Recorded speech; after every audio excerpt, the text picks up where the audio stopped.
Did you notice these details in Attack on Titan? In Season 2, during the breach of the wall rose, while at the top of Utgard Castle, upon losing all hope we can see Berthold was about to bite his hand. What's crazy about this is at that time we didn't know about him being the colossal Titan. Another crazy detail added in this season is that while taking refuge at the castle, Ymir pulls out a can of herring and reads aloud. We can see shock on Reiner's face, because he instantly recognizes that the language is an ancient one that is not used on Paradise Island, and only Ymir can read. This moment directly hints that foreign languages and foreign people exist outside, which at the time of the episode airing wasn't even thought of. In Season 2, when Reiner and Berthold kidnapped Eren along with Ymir and took a break in the forest of giant trees, Ymir asks Reiner, "What's the deal with that ape?" Eren looks at her in confusion and asks, "What's that? Ape?" We are led to think that Eren was confused because he never saw the Beast Titan since he wasn't in Utgard Castle.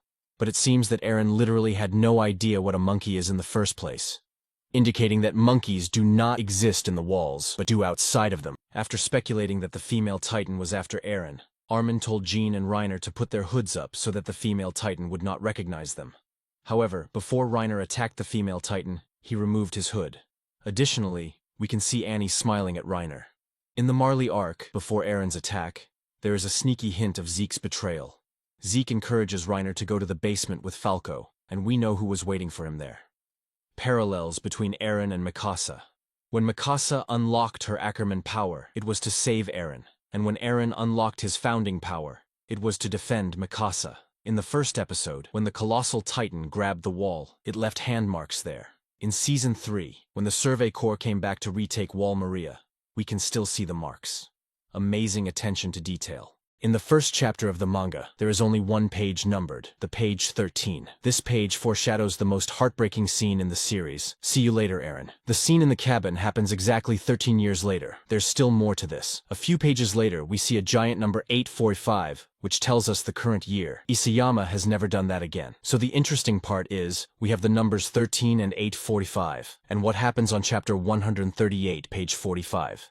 During the operation to retake Wall Maria, Armin found the remains of fire on top of the wall. He instantly realized that Reiner and Berthold had camped here, so he went down to further investigate. He found a pot and 3 mugs. There were drops of some black liquid in the mug. You might have thought that it was some magic upgrade potion. Nah, that was coffee, because there was also a coffee grinder there. When he smelled the cups, he found the smell pleasant, but he couldn't recognize the beverage. In Paradise, they only have tea, indicating these 3 are not only from outside the walls, but from another land where coffee can grow. In Episode 3 during the cadet training, everyone got the hang of ODM gear pretty easily except for Eren. He was struggling with the equipment and failed to stay upright. During his second attempt, he lost his balance and hit his head on the ground very hard. Later, we can see steam coming off from his head. At that time, we had no idea why Eren's body was radiating steam. However, we soon learned that all Titan shifters produce steam, effectively foreshadowing Eren's identity as the Attack Titan. In Season 1, during Eren's fight with Annie, the wall was damaged, and we received a shocking revelation about what the walls are made of. After the fight, Mikasa, Armin, and Jean were hanging out with Eren in his room. This detail was not included in the anime, and is only present in the manga. Armin made a joke saying, "Those Titans have been standing there for at least a century. It's time they might go for a walk all at once." At that time, nobody could have guessed that this joke was a foreshadowing of the rumbling Eren would start to take Titans outside and crush the world. In Season 3, after fight with Colossal Titan, our main cast divides into 2 groups on the dispute of who to bring back, Armin or Commander Erwin. At that moment, Eren says to Mikasa that it's not the commander or himself who will save humanity, rather it will be Armin. At that time, we couldn't even guess what Eren meant. But as the story progressed, and Eren went on to crush humanity, it was Armin who led the group that opposed rumbling, and eventually stopped Eren from trampling over humanity outside Paradise. In the finale of the series, after stopping Eren,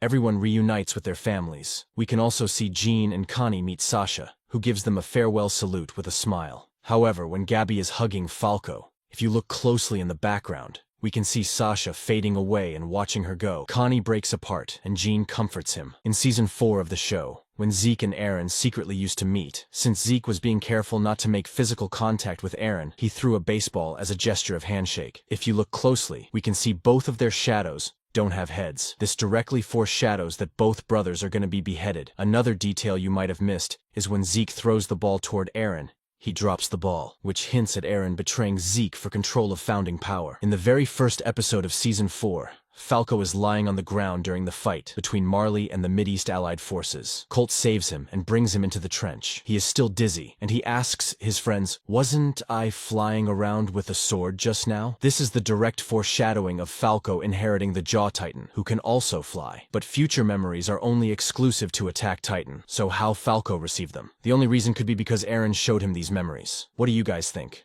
Did you notice this sad detail in Attack on Titan? Throughout the series, whenever Titan shifters want to transform, they either bite their hand or inflict a small wound just enough to trigger the transformation. But when Grisha transforms, he thinks about Faya. More specifically, he remembers the scene when he took her hand in his own and led her outside the internment zone. And he is the only shifter who literally stabs his hand with a knife. That's because Grisha is stabbing the same hand that led his sister to her death. It shows he is deliberately punishing the hand that started it all. In the first season of the show, during the female Titan arc, when Annie mercilessly kept killing scouts, Eren was at his limit and badly wanted to transform. Levi said about Eren that he is a real monster, and not due to his Titan power. No one can force him to submit. At that time, we all thought Levi called him a monster because of his stubborn attitude. But it was a direct foreshadowing of Eren turning into a monster for the outside world, as he started the rumbling and went on to crush the 80% of the population. In the final season of the show, to stop the Jaegerists from pursuing scouts, Theo Magath and Keith Shaddis sacrificed themselves and blew up the boat. What's even sadder is that everybody knew about the death of Magath and shed tears for him. But nobody knew Keith was also there and died as a hero. Everybody just assumed that he died in chaos or crushed by rumbling.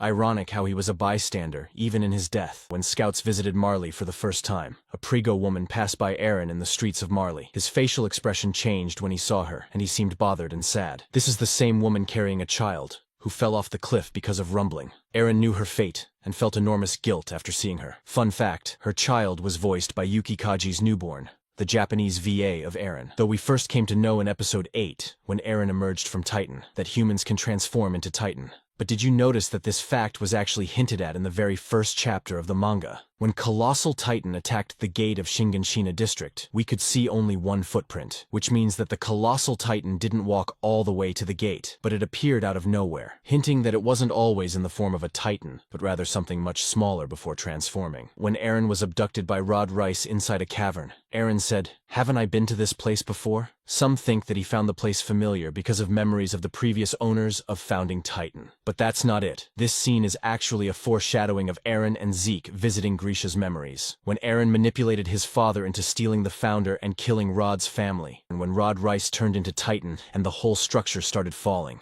Eren drinks a bottle in order to create a crystal structure with his body and protect his friends. He reads armor on that bottle, but it is written in a foreign language just like the herring can in the Utgard castle. But he could read that, and knew how to consume the liquid, which was probably Frida's memories playing a part, because Frida was aware of this bottle and knew how to maximize Titan's abilities. The humanity existing outside Paradise was revealed after scouts got to the basement of Grisha's house, though it was hinted before, like in Ymir and Reiner scene in Utgard Castle. But did you know it was foreshadowed in the very first episode of Season 1? The title screen of Episode 1 looks like some random scribble at first, but if we look closely, we can see two islands, one with a long wall and one without, and in between we can see water and a few boats going towards Paradise, subtly but effectively foreshadowing the major plot twist of the show. During the fight between the Warhammer Titan and the Attack Titan, Lara asks Eren, "In your final moments, do you have any last words?" Ironically, those were her own last words. But Eren replied, "Do it now, Mikasa." While these words seemed normal, as Mikasa appeared at that moment and attacked the Warhammer Titan. But Eren was actually replying to Lara, and foreshadowed what his last words would be in his actual final moments. And we all know in his final moments, he was trying to convince Mikasa to kill him in the cabin scene.